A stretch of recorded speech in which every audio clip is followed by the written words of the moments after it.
we spoke a little bit about it. That's the whole idea of today, is to create awareness about their position. We want to, it's difficult to sort of put focus on these guys because they are endangered. They're one of Australia's, great animals.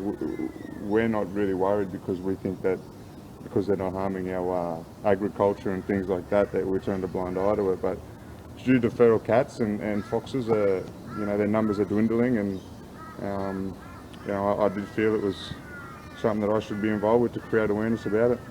So did you volunteer the beard, or did someone come to you with the idea? My wife probably come up with the idea. I think she's more excited than anyone to see it go, but it was just something, I suppose, just when you touch these animals, you sort of feel how soft they are, and this dreadful growth on my face needs to go. And if we can get some sort of, I suppose, money to contribute towards helping these guys get back out there, it's all good fun. How much are you hoping to raise? Oh look, 5,000 is the mark we're setting at the moment.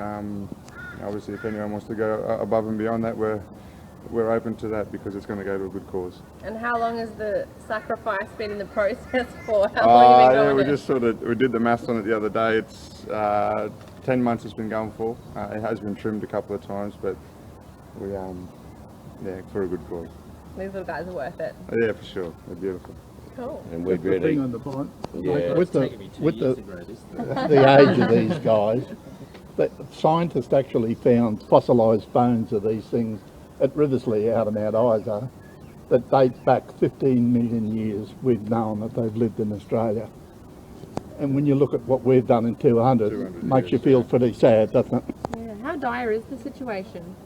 It's critical, really. I mean, when you look at what happened in Western Australia and then Northern Territory, and ours is the last really remaining population that's being researched. And now that the change of government has committed funds to continually send groups out there for the cats, like they shot something like 4,500 cats in 3 or 4 months. So you can just see, you could lose them overnight virtually with that problem. And it's great to know that it's coming to the fore so the rest of Australia know that we've got to get off our butts and do something. Absolutely. The $5,000, if they hit the mark, where will that go? I mean, how important are those funds? I'd like to think that we could use the money in for feral animal control, part of it anyway.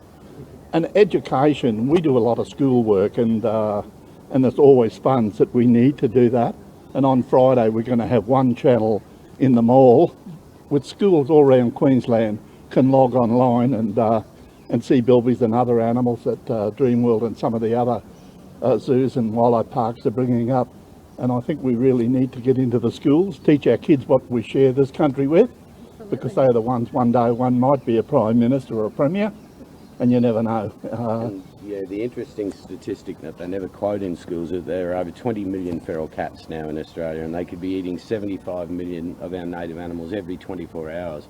Most people are astounded to hear that number, but that's the facts, and that's why we think it's important. That's the next generation that'll inherit this country that we're going to leave for them. Numbers wise, I mean, how serious has it gotten? It's very serious, very, very serious. As I say, because the cats don't pose a risk to agriculture, they've been largely left unseen.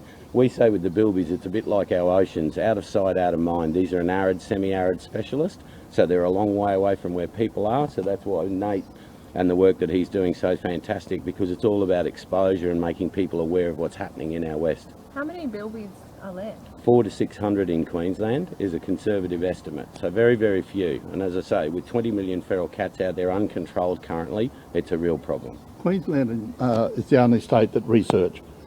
Northern Territory and Western Australia haven't researched, so nobody really knows across Australia what numbers there are left because of that.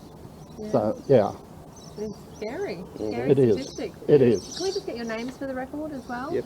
Frank Manthe, co-founder of the Bilby Fund. And Kevin Bradley, CEO of the Save the Bilby Fund. Excellent. Thank you, guys. Are there other animals you guys are hoping to raise awareness for besides the bilby? Yes, there are. We work for all threatened species. The bilby we use as a flagship because they are iconic and cute, and unfortunately many of our animals that are threatened aren't. But we stand in testament of all threatened species across Australia, and that's been a big push for the fund. Certainly all of our education programs are way broader than the bilby. Sunday the 14th of September is National Bilby Day, which is only a fortnight away. Give it a good plug. Yeah, and it's the only Australian animal to have its own national day.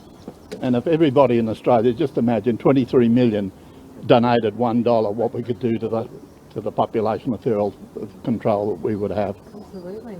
Thanks very much, guys. No worries.